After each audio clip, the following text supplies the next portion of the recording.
Next है dividend yield. अब dividend yield जहां पर जैसे 0.26% है, तो इसका मतलब क्या है? इसका मतलब यह है करंट प्राइस के बेस पर कंपनी ने 0.26% डिविडेंड दिया है। अब 0.26% कितना होता है? कुछ भी नहीं होता, दिस इज नेग्लिजिबल। लेकिन overall large cap companies on an average 1.5% या 2% का डिविडेंड यील्ड देती है।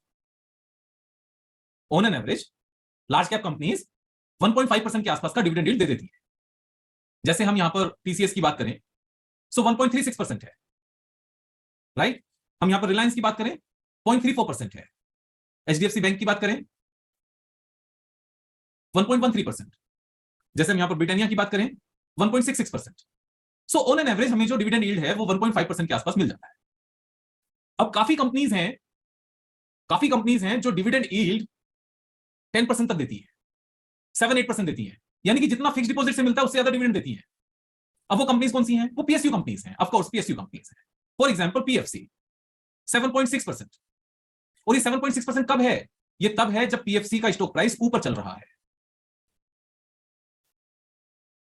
अगर यही प्राइस नीचे हमने यहां पर लिया होता तो ये ज्यादा मिला होता, क्योंकि डिविडेंड तो सेम है। अब आज की डेट में डिविडेंड यील्ड किस बेस पर कैलकुलेट हो रही है? 156 रुपीज पर, और अगर हम नीचे लेते तो 100 रुपीज पर कैलकुलेट होती। आप समझ पा रहे हैं इस बात को? तो जितना प्राइस बढ़ता जाएगा और डिविडेंड की अमाउंट सेम रही तो परसेंटेज कम हो जाएगी, राइट? तो dividend, high paying dividend companies में इन्वेस्टमेंट करने का सही प्राइस क्या है? What is the right level to by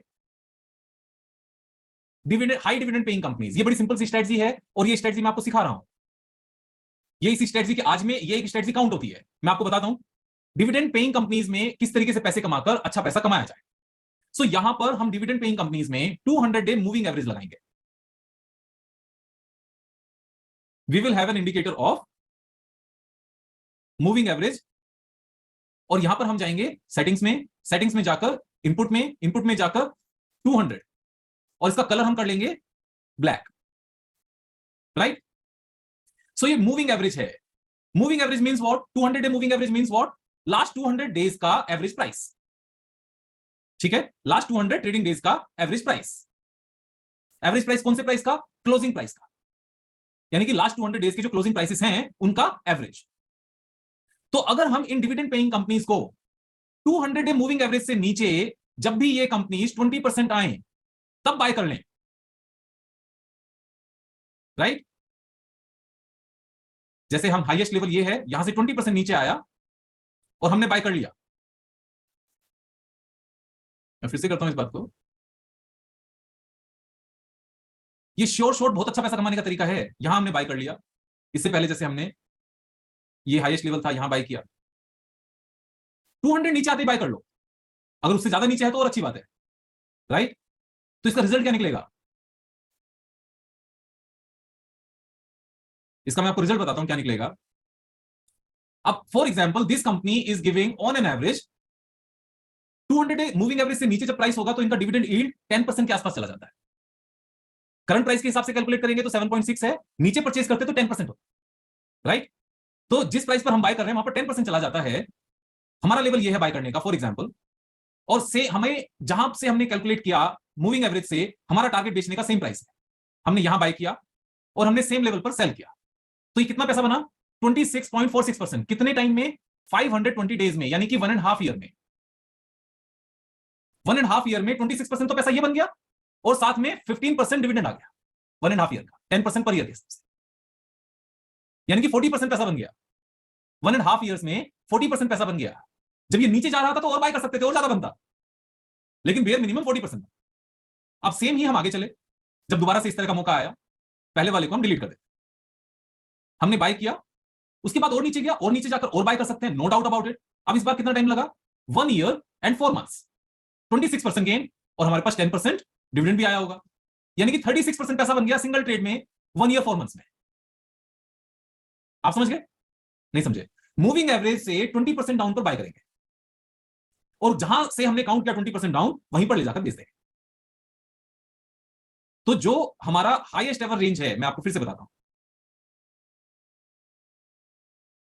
moving average से 20% नीचे जब प्राइस आए तो बाय करें। ये वीडियो रुक रुक के चल सकता है, पर मैं angel one super app smoothly चलता है। कुछ दिख नहीं रहा है ना? तो बाय करेंगे और कहां से काउंट करेंगे? जो अपनी रेंज में हाईएस्ट एवर लेवल है। अब हाईएस्ट एवर मूविंग एवरेज अगर हम देखें तो यहां से ये नजर आता है, this is the level, this is the level, जो ब्लैक लाइन सबसे ऊपर गई मूविंग एवरेज की। ये क्लियर है, राइट? अब इससे नीचे 20% प्राइस कब आया? यहां से हमने 20% नीचे चेक करना शुरू कर दी, यानी कि यहां पर 20% नीचे प्राइस आ गया, हम यहां बाय करेंगे। मूविंग एवरेज से 20% नीचे आने पर हम बाय करेंगे। सेल कहां करेंगे? वापस से सेम लेवल पर जहां से हमने 20% नीचे काउंट किया था, इस लेवल। V20 में हमने इसी तरह की रेंज बनाई थी ना, राइट? 20% की रेंज बनाई थी हमने V20 में, जो स्ट्रेटजी थी, याद आ रहा है ना V20 की स्ट्रेटजी? कि नीचे की लाइन पर बाय करेंगे, ऊपर की लाइन पर सेल करेंगे। वहां 20% की रेंज बनाने का हमारा फॉर्मूला क्या था? All green candles. यहां फॉर्मूला क्या है? कि जो 200 डेज मूविंग एवरेज है वहां से 20% नीचे। So simple. तो यहां पर इस रेंज में नीचे की लाइन पर परचेज करेंगे और वापस ऊपर की लाइन पर चला जाएगा तो सेल करेंगे, तो हमारा 26% पैसा बनेगा और 10% डिविडेंड आ जाएगा। ये इतना आसान सा तरीका है। तो इस केस में क्या हुआ होगा? हमारा ये 26% पैसा बनने में कितना टाइम लगा? Just 160 days. और चेक करते हैं कि इस बीच में हमारा डिविडेंड भी आया क्या? इस बीच में हमें यहां पर डिविडेंड भी मिला 2.25 रुपीज का, और ये वाला भी डिविडेंड मिला 3 रुपीज का। तो 5.5 रुपीज तो हमें डिविडेंड मिल गया, यानी कि 100 रुपीज पे परचेज किया था, 5.5 रुपीज हमें डिविडेंड मिल गया, यानी कि 5%, और 26% हमें ये पैसा मिल गया, तो 30% पैसा बन गया। You got it? So high dividend paying PSU companies को ट्रेड करने का यह तरीका है। आप समझ पा रहे हो इस बात को? जैसे BPCL है, एक और एग्जांपल लेते हैं। अब BPCL का डिविडेंड यील्ड कितना है? 4.62। अब BPCL को अगर हम सेम तरीके से ट्रेड करने लगे,